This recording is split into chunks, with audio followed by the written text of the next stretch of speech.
Good evening. I would like to call the February 27th, 2017 Bellbrook City Council meeting to order. Would everyone please stand for the Pledge of Allegiance? I pledge allegiance to the flag of the United States of America and to the republic for which it stands, one nation, under God, indivisible, with liberty and justice for all. Roll call. Mr. Edwards? Here. Mr. Greenwood? Here. Mr. McGill? Here. Mrs. Middlestetter? Here. Mrs. Seeger-Lawson? Here. Deputy Mayor Schweller? Here. Mayor Baird? Here. Formal approval of the City Council work session and regular meeting minutes of February 13th, 2017. Does any member on council have any corrections or additions to the regular City Council meeting minutes of our last meeting? No, Mayor. None, Mayor. Done. Seeing none, the minutes are approved as written. Mayor's announcements.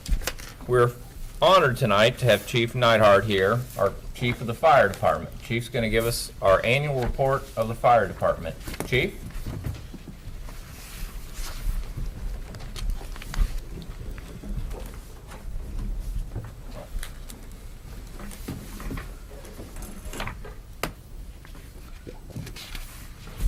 Thank you for inviting me to come out and talk about one of my favorite things to talk about, which is Bellbrook Fire Department. So another year, we had a great year, so let's get right into the slides.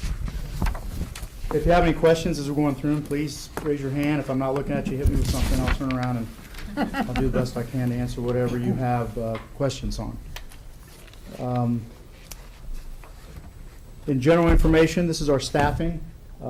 Same as last year, 7 career members, 13 part-time, 3 volunteers, and 6 resource members. Now, if I want to be accurate, we had a volunteer who got his EMT card, made him eligible to be part-time, so he moved from volunteer to part-time service. So technically, it's 14 part-time, 2 volunteers, and 6 resource members. So one of the things we're experiencing, as many fire departments are, is a lack of part-time available individuals.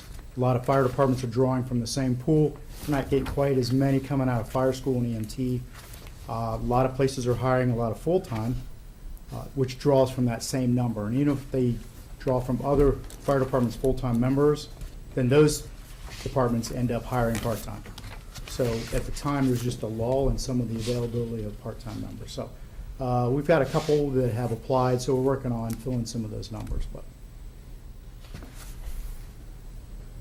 just to give you an idea of our certifications, 15 paramedics, that's quite a few for the number of total people we have. And then we have our medical technicians, and that's sort of the step before paramedic. And then we have 2 members that are on the regional critical incident stress team. That's extremely important. The big topic in the fire service lately has been firefighter suicide, and some of the ways that we can help prevent that is through some of these stress debriefings. If we get a call that might be stressful or somebody's having problems with it, we bring in this team that are made up of peers, and they sort of do a roundtable with that and do that initial diffusing with recommendations if they're still having problems with it to seek other treatment. We also have EAP, which is also a great resource for those individuals to talk about calls. Who knows what call it can be, because every individual experiences situations differently. So what may not seem like much to me might be extremely stressful for somebody else. So it's nice that we have some members that are on that team. As far as vehicles go, it's pretty much the same as last year. Actually, it's exactly the same as last year. We have a ladder truck, an engine, and 2 medics at Station 22. And at the other station, we have a medic and an engine, and then we have 3 staff vehicles.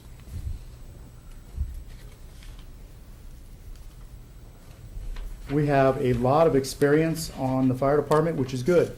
As we get newer members in, a lot of the part-time members are young, and this allows us to use that experience to give them some help when they come on the fire department. In fact, we have Lieutenant Glupert. He's in the audience here. He has 15 years of service. He does our car seat inspections, and he does our scheduling. And doing the scheduling when you're short on staff, it's sort of like doing a crossword puzzle without all the letters being available. So he does a great job of piecing that together and keeping our staffing up to par so we can provide that service. We also have Jason Harris. He's our safety officer, so he does a lot of looking at vehicle inspections and reviewing safety issues that we have that might come up. And speaking of experience, since I'm on the topic, firefighter Harold's in the audience as well. He has a lot of years of experience and provides a lot of good training for our newer members. And then, so he provides a lot of training for our members. And then we have Adam out here, who also has been on the fire department a long time and also provides that as well. So we have some of the equipment that we bought this year. Bureau of Workers Care grant bought us 2 Lucas devices. They are extremely helpful for a fire department that has limited staffing, because essentially what this device does is it provides compressions on somebody who's in cardiac arrest without us doing that work. They do it without nonstop. They don't get tired. They don't have to fit through doorways. You can drive a medic and they don't move. And they're finding, beyond what we're noticing, that people are surviving more with these because they are providing the right depth, the right number of compressions, and they don't get tired. So it's been a great device. We've used it a few times, and what helps us is it frees up somebody to do some other kind of task instead of just compressions. Down below that, you'll see thermal imaging cameras. Those are heat signature cameras, and they show changes in heat. So what that allows us to do is if there's heat behind a wall, we can actually see that as far as how the heat shows up. And also if you have a smoky room and you have a victim down, their body heat will show up as well. So it provides earlier detection of hidden fires and also potentially victims that might be inside. The benefit from these new cameras, what you'll see on the one that is not red, the black one there, that's the older style. It's hard to see how much bigger it is than the newer style, but it was quite a bit larger.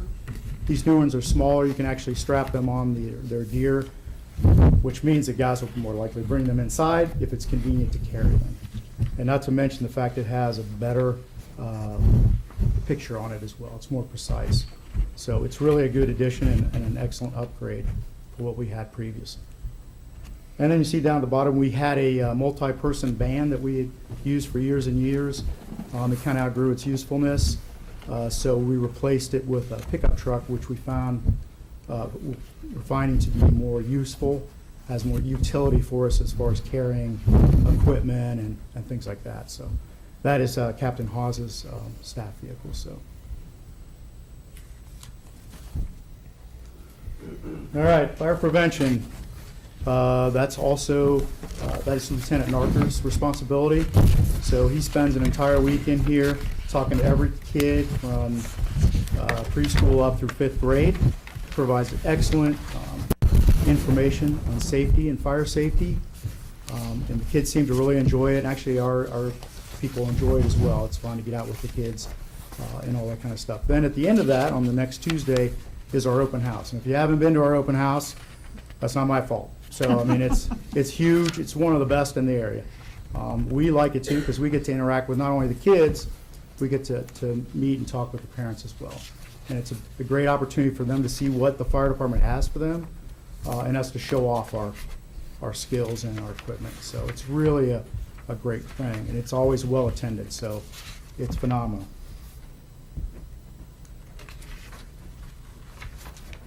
Car seat checks. Lieutenant Gluckert, as I pointed out, that's his thing. You can see we did 97 seats.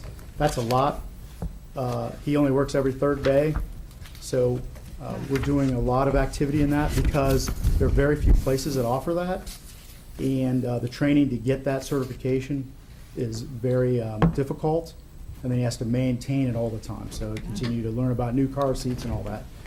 And another way for us to interact with the public and provide a service that's difficult to find. So he does a great job with that. And car seats, they do a great job. They're, I can't think of too many, maybe there are, but in my career where any child's been hurt when he's been in a car seat in an auto accident. They're kind of like, I won't say bulletproof, but they do a great job. So he's been doing that for a while. He also has a car seat day in September, where they serve food, and basically we spend a couple hours where we just do car seats, and it's very well attended. So,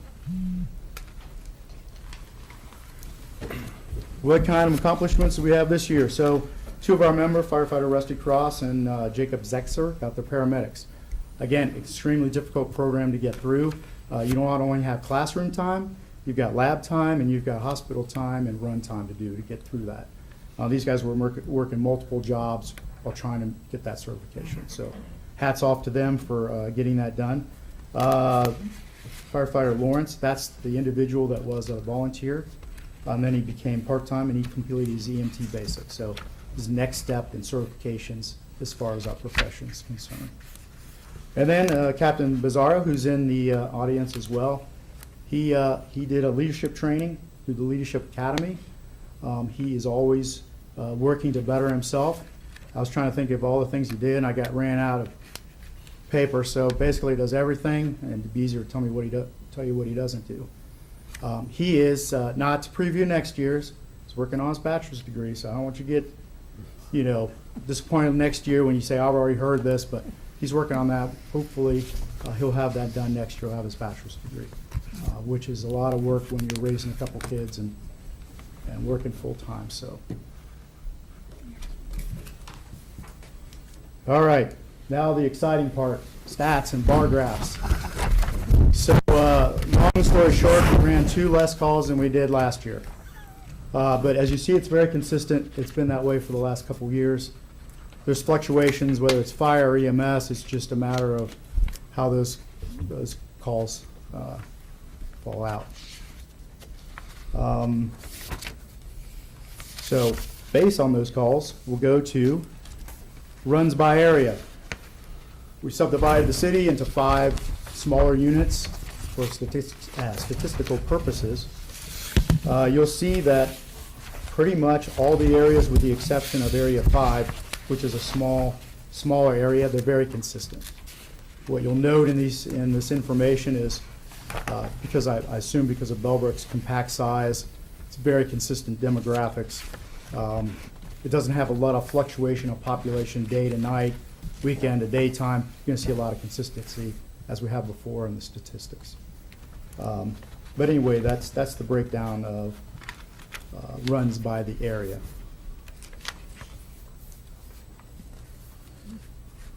So you'll see the next one I have is EMS statistics. You'll see there's 2 great big portions of pie, and those are sort of the catch-all bucket.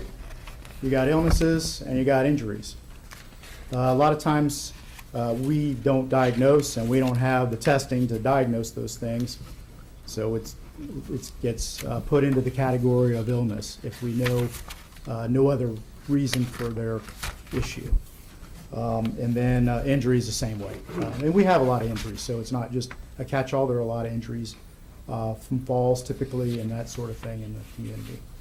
And I think that goes along with the demographics as well. And then everything else are just smaller areas of what we go out on. And the fire incidents, again, it's pretty consistent on what we go on. Service calls, things with smoke detector, batteries, and that type of thing we go out on a lot. Not a lot of fire activity per se as fire, which is a really good thing. I'd like to say that's because of fire prevention, and I'm sure that has a lot to do with it. So most of our fire activity has to do with neighbors, so that's not a Bellbrook problem. Day of the week, is there any particular day? Well, Saturday is the #1 day, but as you see, that everybody got the same portion of pie, so it's not like Bellbrook becomes a party city on Fridays and Saturdays, so it's pretty close around the board. And again, I think it's because of the compact nature. It doesn't have a lot of commercial and things like that.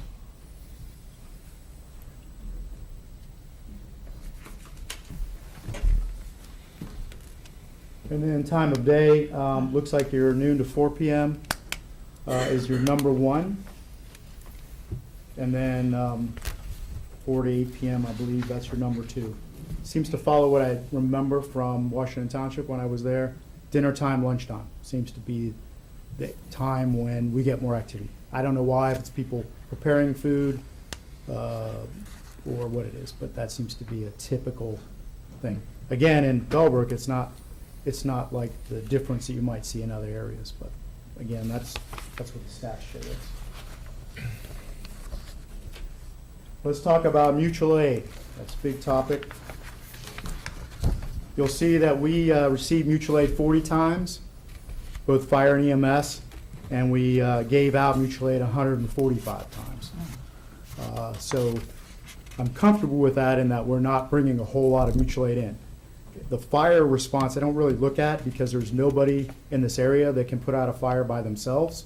They're going to have to ask for mutual aid, just like we are. They don't have the staffing to do that. So fire's kind of a wash. When you look at EMS, you can see that Beaver Creek would be our #1 user of the resource, and then followed by Sugar Creek, which kind of makes sense. What I had Captain Bizarre do for me as well was break down how many times out of those 40 times that we received mutual aid were we on a call and we were gone because we were providing service, both or either to our residents or we were on mutual aid somewhere else and we had to call somebody in. So the number for that is 22. That's the total, where we were busy on another call when we had a second call come in. And out of that, 11 were because we were providing service to our own citizens, and 11 were because we were elsewhere. It's kind of a wash as far as statistics. Doesn't seem to be any problem with that at this point, but it's something we monitor just in case. So it's split pretty even. Chief, do you think with all the new residents we're getting in Sugar Creek, it might affect that some? It could. It's hard to say. Hard to say, but you know, a lot of them, it depends on what group moves in. If you have a lot of younger people, they don't use our service quite as much. They're newer houses, so again, they don't have some of the problems that older houses may have as well. So, and then it's kind of what resources Sugar Creek has to meet those, and when they exceed those, then we'll get called. So it's kind of hard to tell. Possibly, it could see our numbers go up. I'll let you know next year, Okay. maybe. Next slide is our response time. So what you'll see in that green, I guess it's green, the minute 47, that's the time it takes the dispatchers to answer the phone, process the call, push the buttons to get our tones to go off. And that comes from Green Central. And then in the purple, the minute 38, that's the time it gets for our guys to hear those tones, to get up, to go to the apparatus, and start on the way. And then the last one is essentially the drive time from when they start driving until they get to the scene. And then you have the overall 6 minutes and 21 seconds, which is really good. I mean, it's helpful, the community is compact, but still, that's a very good time. And what I'm most proud of is the guys and girls taking a minute 38 to get out the door. Because that's where we can really make the difference. I don't want them to drive faster, because in this small community, it makes no difference, and it's just riskier. So where we can, and we don't have a whole lot of control over what the dispatch center does, but we can control when we stop doing our activities and go out to the apparatus and mark our way to the call. So. Chief, any comparables for some of our neighbors as far as their response time? Do we track that at all or have access to it? You know, I haven't looked at those. I don't know how much people, I'm sort of a stat guy as far as getting out the door and response times, because it was emphasized at Washington Township because of the accreditation model. So I sort of brought that with me, and I think every chief should be concerned about that. I'm not sure how many do. Then you have to look at how do they do that stat. Some don't even enter in the dispatch processing time because they feel like I don't have any say over it. So all I want to know is how long it takes them to get out the door and get on the scene, which is fine, but you have to make sure you know that, because then their times look really, really good. Sure. So to answer your question honestly, I have not. But on a national average, most places try to go to 5 minutes or something like that. So we're really Okay. close to that, and it's good. It's a good time. And again, some of that time you'll see is in the call processing time. So,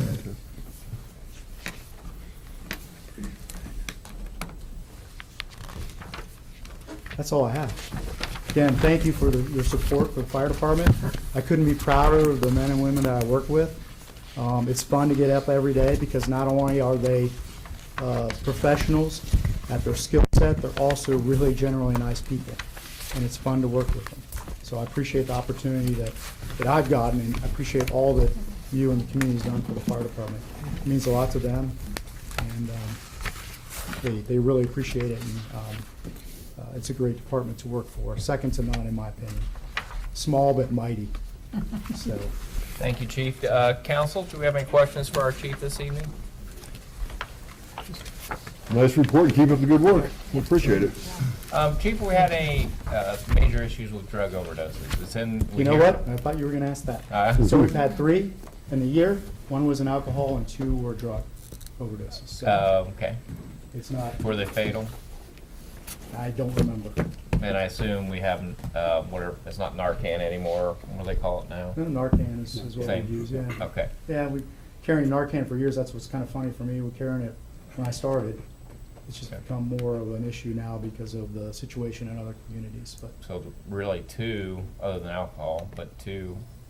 Yeah. And were they opiates, I would assume? I would assume so. I Okay. don't know off the top. I didn't look at the actual report. I just asked Okay. how many we had because that is the hot topic. Sure. So, I'm sure some meeting somewhere I'll get asked, so yeah, it's always good to have that. Sure. It's a very low number. it is very Really, low. really And is. So, it's back to the community and the demographics and Yeah. too, as well as that. So we're fortunate. We're not looking for it. So correct. that's a good thing.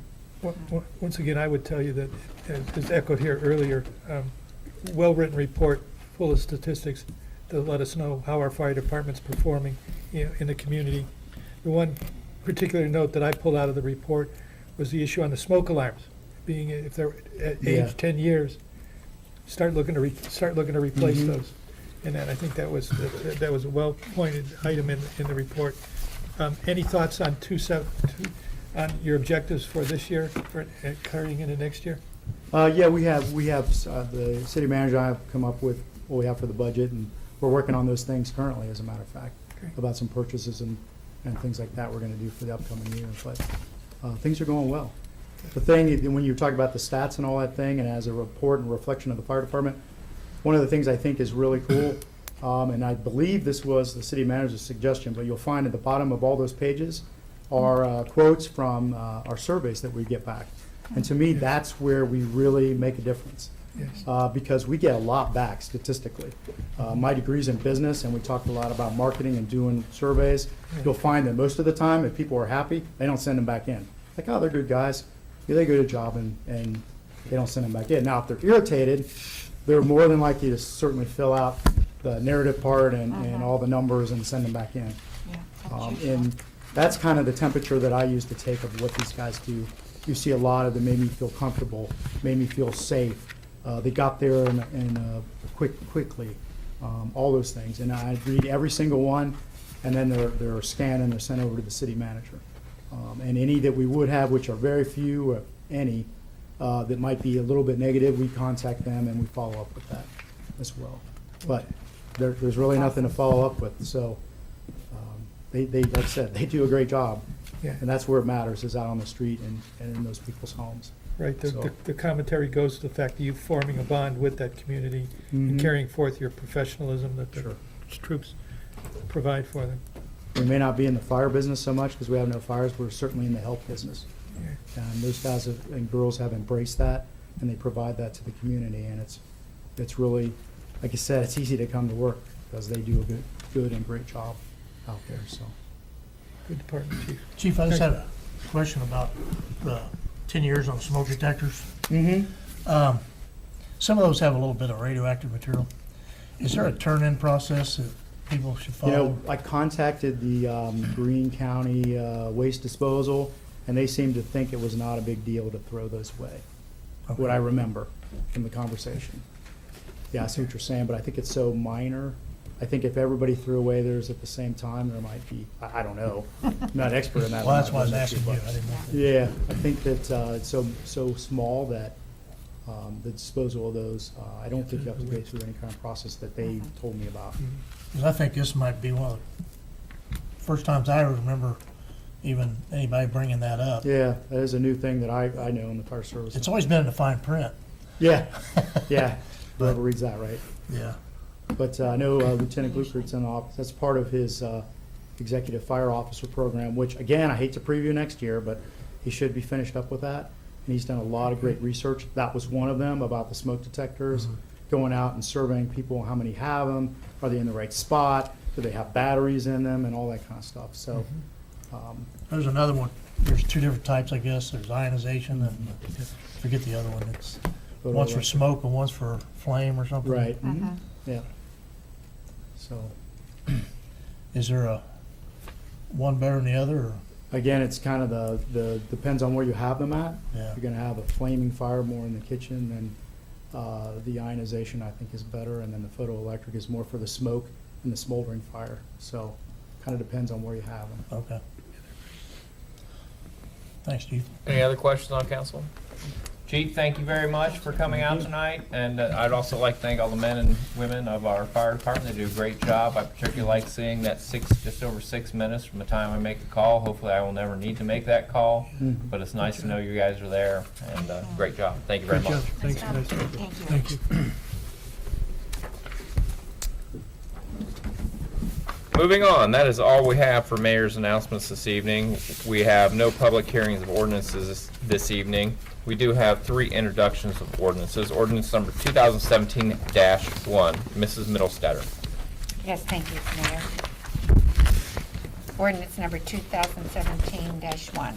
An ordinance adopting and enacting a new code for the city of Bellbrook, providing for the adoption and publication of new matter in the updated and revised codified ordinances and repealing ordinances and resolutions in conflict therewith.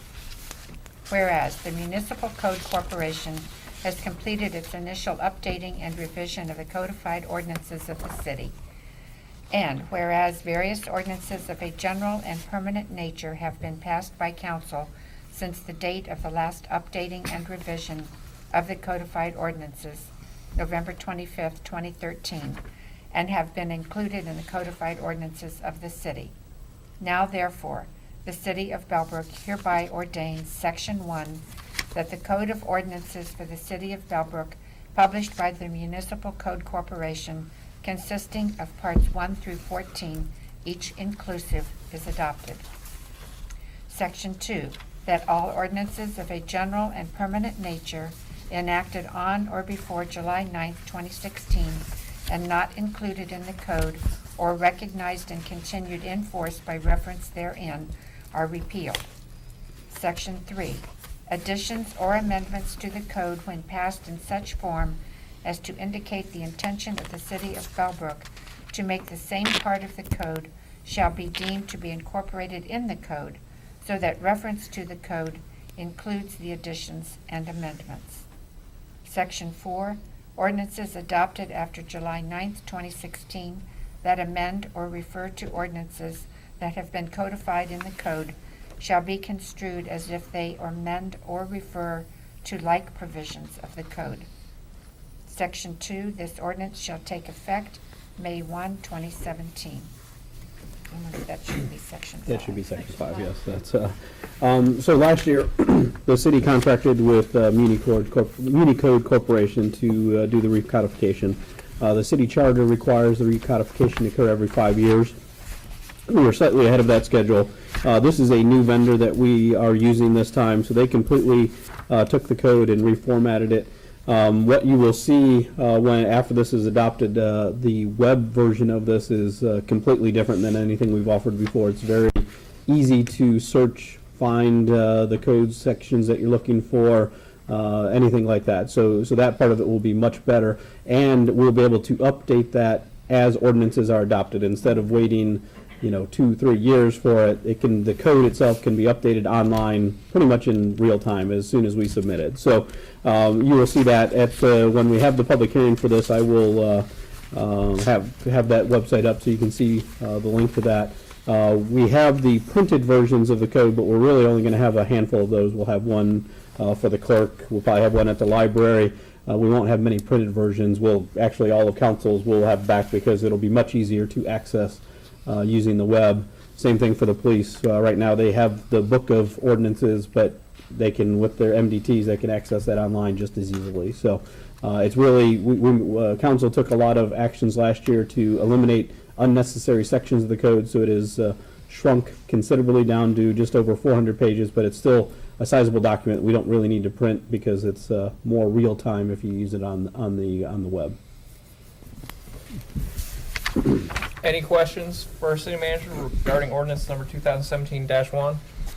Mark, is this Municipal Code Corporation a new entity, or they've been around for a while, or? They have been around for 40+ years. 'Cause we used before, what, Justinians or something? Justinian and then American Legal were the ones that we used. What I found, both of those, I think American Legal bought Justinian along the way. What I found with both of those is they were doing things much in the way that they did them probably in the 70s, where we would literally get charged for a page, and if something changed on the front, they charged us for the back of it too, $18 a page to change it. I mean, it was just a real antiquated way to look at keeping your code up to date. So I found this vendor. They've done it for significantly less than what we were being charged to do it, and then again, they can keep it up almost in real time.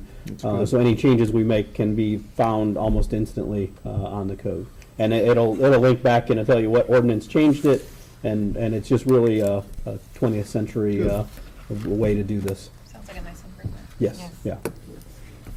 Any other questions for our city manager? Seeing none, may I have a motion to introduce ordinance number 2017-1?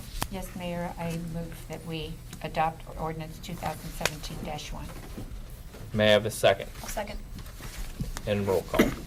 Motion by Mrs. Middlestetter to introduce ordinance number 2017-1, an ordinance adopting and enacting a new code for the city of Bellbrook, providing for the adoption and publication of new matter in the updated and revised codified ordinances, and repealing ordinances and resolutions in conflict therewith. Seconded by Mrs. Seeger Lawson. Mrs. Middlestetter? Yes. Mrs. Seeger Lawson? Yes. Mr. Edwards? Yes. Mr. Greenwood? Yes. Mr. McGill? Yes. Mr. Schweller? Yes. Mayor Baird? Yes. Moving on, ordinance number 2017-2. Mr. Edwards.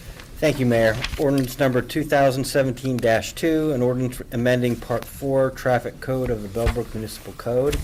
Whereas the City of Bellbrook periodically reviews its policies and procedures, and whereas the city has determined that sections of the traffic code contain incorrect or outdated references to other code sections, and whereas the city desires to correct these incorrect, outdated references.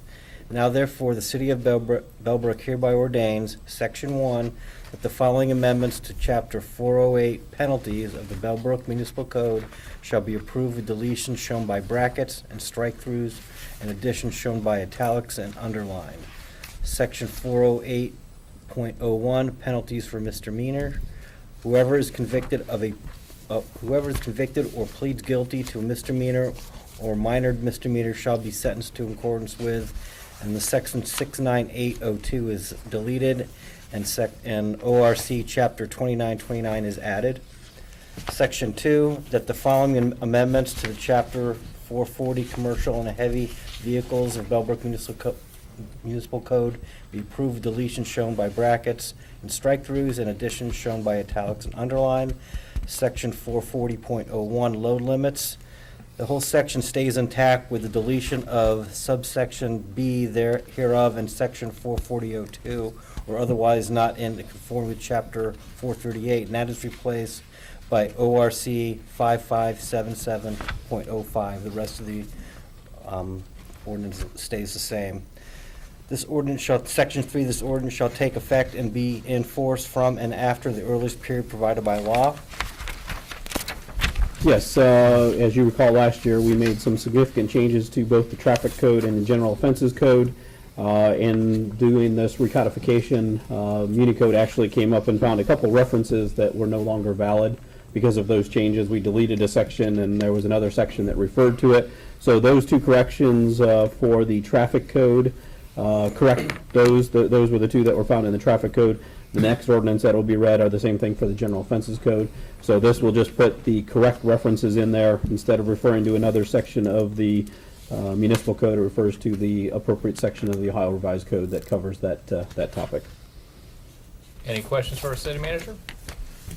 Seeing none, may I have a motion to introduce ordinance number 2017-2? I'll make a motion to introduce ordinance number 2017-2. May I have a second? Second. And roll call. I think it was Darrell. Yes. Motion by Mr. Edwards to introduce ordinance number 2017-2, an ordinance amending Part 4 Traffic Code of the Bellbrook Municipal Code, seconded by Mr. McGill. Mr. Edwards? Yes. Mr. McGill? Yes. Mr. Greenwood? Yes. Mrs. Middlestetter? Yes. Mrs. Seeger Lawson? Yes. Mr. Schweller? Yes. Mayor Baird? Yes. Moving on, our last introduction this evening, ordinance number 2017-3. Mr. Schweller. Thank you, Mayor. Ordinance 2017-3, an ordinance amending Part 6 General Offenses Code of the Bellbrook Municipal Code. Whereas the City of Bellbrook periodically reviews its policies and procedures, and whereas the city has determined that sections of the General Offenses Code contain incorrect/outdated references to other code sections, whereas the city desires to correct these incorrect/outdated references, now therefore the City of Bellbrook hereby ordains. Section 1. That the following amendments to Chapter 618, parentheses, Animals of the Bellbrook Municipal Code shall be approved with deletions shown by brackets and strike-through, in addition shown by italics and underlined. Section 618.13, Nuisance Conditions Prohibited. Section D. Any violation of ORC Chapter 955, this is formerly Section 618.01, within 6 months of a previous violation thereof, shall be a prima facie violation of this section. Section E, the municipal attorney may proceed by civil action in court of record to obtain an abatement order under this section. And Section F, whoever violates any of the provisions of the section is guilty of maintaining a public nuisance, a misdemeanor of the 4th degree. The penalty shall be as provided in ORC Chapter 2929, this is formerly Section 698.02. In addition to imposing the appropriate punishment, the court shall order such nuisance to be abated. Finally, Section 2, this ordinance shall take effect and be enforced from and after the earliest period provided by law. Yes, again, this just updates references that were changed, that were no longer valid. So this will correct all the references within the code. Any questions on council? Seeing none, may I have a motion to introduce ordinance number 2017-3? Mayor, I'd like to move for the introduction of ordinance 2017-3. May I have a second? I'll second it. And roll call. Motion by Mr. Schweller to introduce ordinance number 2017-3, an ordinance amending Part 6 General Offenses Code of the Bellbrook Municipal Code, seconded by Mrs. Middlestetter. Mr. Schweller? Yes. Mrs. Middlestetter? Yes. Mr. Edwards? Yes. Mr. Greenwood? Yes. Mr. McGill? Yes. Mrs. Seeger Lawson? Yes. Mayor Baird? Yes. Moving on, we have no resolutions this evening. We do have a city manager's report. Yes, as I mentioned previously, on April 12th, there will be a walkable community tour hosted here in Bellbrook, and everyone is invited. I think council has received a copy of the flyer for that. The agenda includes, it starts at 11:30. Then they're going to talk about what the intent of this walkable community tour is. At 1:15, they're going to do the actual audit. We'll actually leave from here, walk around the downtown area is the focus of this group. Come back around 2:30, talk about what we found, what was noticed, whether that's obstacles or issues within the downtown area. It doesn't necessarily have to solely be related to walkability, but other items. So it's information. They'll come up with some ideas and then wrap it up and adjourn by 4 o'clock. So it's about a 4-hour commitment on Wednesday, April 12th. We will provide lunch as we get started there with the welcome. So I'd encourage anyone that has an interest in that to register and sign up for that. Come. The information's on our website. It's just an email to Greene County Regional Planning to sign up for that. But they will be hosting it along with Miami Valley Regional Planning. So we'd like to get some good participation in this to talk about our downtown area and get some feedback on that. This week here at the city, we're implementing our new utility billing software. So with our bills that go out on March 1st, they'll be under our new software system. So the software consultants on site starting today, so we're going through that. It's as anyone who's been through a software conversion can understand the fun that can be, but so far it's gone pretty well, and we're trying to keep it in line. Most of the residents probably won't even notice, other than their account number will change. The bills will look the same, but their account number will be a different sequence of numbers. And then if you have an irrigation system, it'll show up on one bill instead of on two separate bills. So those are the biggest change that most customers will see. But we're going through that, and we'll work through that over the next few weeks. And each billing cycle, since we bill on a quarterly basis, we'll have another set of obstacles to come over each time. But it's going pretty well. I'm pretty satisfied with the progress that's been made so far. And the only other item I have is there is not going to be a meeting on March 13th. Our next meeting of council will be on March 27th. So that's 4 weeks from now, but that'll be the next meeting, and that's when the public hearings on these ordinances will be held on March 27th. Does any member on council have any questions for our city manager this evening? Seeing none, we will move on to committee reports. Service. No service report tonight. Safety. No service report, safety report, no. Finance and audit, Mr. Schwaller. Mayor, nothing to report this evening. And community affairs. Community Affairs met this evening with Karen McGill, who has applied to be on the Old Village Review Board, and we heartily recommend her acceptance onto that board. Do we need a motion now then? Yes. And I need to recuse myself. yeah, I can understand that. I thought maybe there was a connection. Yeah. Yeah. So for the record, Mr. McGill will be recusing himself, and so That was the motion. that is the motion. recommendation. May I have a second? I'll second. And then roll call. Motion by Mrs. Middlestetter to recommend appointment of Karen McGill to serve on the Village Review Board. Term expires 1/31/19. Mrs. Middlestetter? Yes. Mr. Edwards? Yes. Mr. Greenwood? Yes, Mrs. Seeger Lawson? Yes. Mr. Schweller? Yes. Mayor Baird? Yes. Do we need to have an abstention or just? No, I Okay, think he we're recused fine. himself. Yeah, that's fine. Perfect. We'll tell your wife, thank you very much for her service, and I'm sure she'll be a good addition to the board. Oh, do we have any other positions open right now?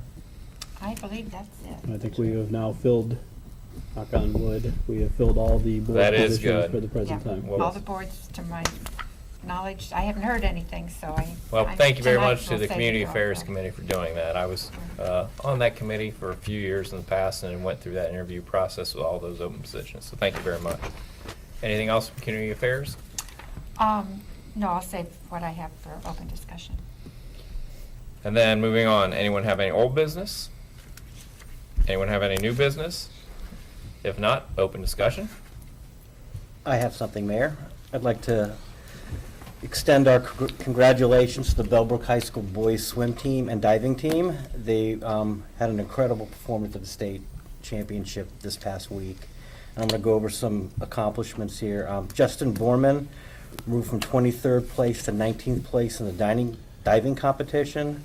The team of John Sampson, Cole Huggard, Cody Bybee, and Henry Wong placed second in the 200-meter medley relay and third in the 400 free relay. Both were new school records.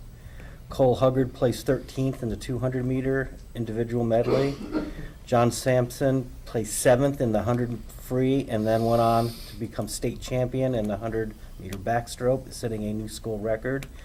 And finally, Cole Bybee earned several honors. State champion in the 200-meter free, setting a new state, pool, and school record while breaking a 26-year-old pool record. State champion in the 100-meter butterfly, setting a new state, pool, and school record while breaking a 10-year-old pool record.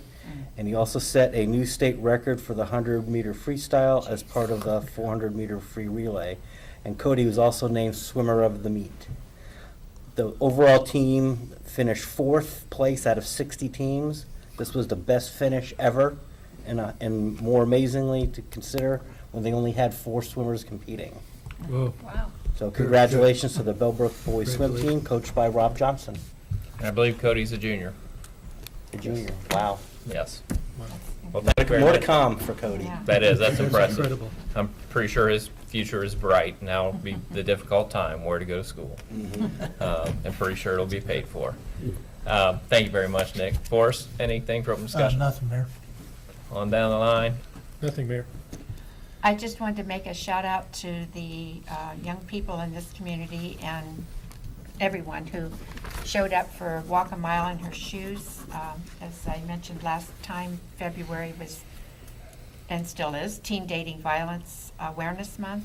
And Walk a Mile in Her Shoes is an awareness event that was held last Saturday at the Five Seasons Club. They had 93 pre-registered people, and more were walking in and registering, and typically they had 20 to 30 show up for this event. So, go Bellbrook. Thank you for supporting it. Wonderful. Done. Along the same lines of sports, the girls' basketball team did really great too, right? Are they still in the? They've got, okay, now I've got to get it right. I don't want to mess it up. I don't- So they've won the sectional title, and then districts began, I believe, this Friday at Mason. I do not know the time, so Coach Tincher, the whole team, great job again, and hopefully their story's not over yet.